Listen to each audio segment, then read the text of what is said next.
बघा तुम्ही घेतली का नाही? ओढवडीची टोल उत्तर देऊ नका. मला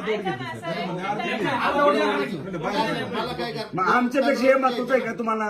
पहिलं आमची घेत होते ना, मग आम्हाला का उठून बाहेर पाठवलं? तुम्ही काय बोलले आम्हाला बाहेर का उठून पाठवलं मला सांगा. तुम्ही म्हटले 10 मिनिटं बसत ऐका कसं होतं महत्वाचा विषय गृहमंत्रालयातून फोन आला तुमच्या पोलीस स्टेशनला तरी तुम्ही एफआयआर घेत नाही. ही कोणती पद्धत आहे? घेतोय ना दादा. साहेब उपशिकाला करायचं तुमच्या त्यांच्या आधी तक्रार होती ती घेणं काम आहेत ना. कशा विषय समजून घ्या ना. सगळे बैल आहे तिथं बाहेर बरोबर आहे ना. आता काय त्यांच्या आधी एक तक्रार होती ते तक्रार झाल्यानंतर मी त्यांना म्हणलो घेतोय ना. असं नाही ना. घाडगाव पोलीस स्टेशनला राज्याच्या गृहमंत्रालयातून फोन आलाय तरी तुम्ही तक्रार घेत तुम्ही साहेब हा विषय घ्या ना, असं करा. हा?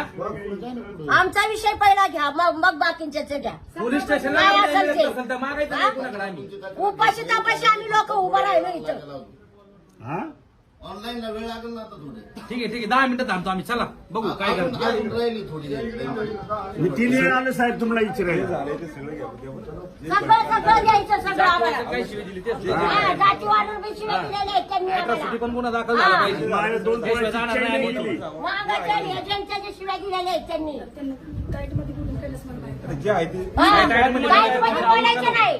टाईटमध्ये कोणीच बोलायचं. तुमचं काम आहे ते तुम्ही करायचे सगळे. आम्ही ऐकून घेणार नाही. गृहमंत्रालयातून फोन आला तरी तुम्ही जागा येत नाही.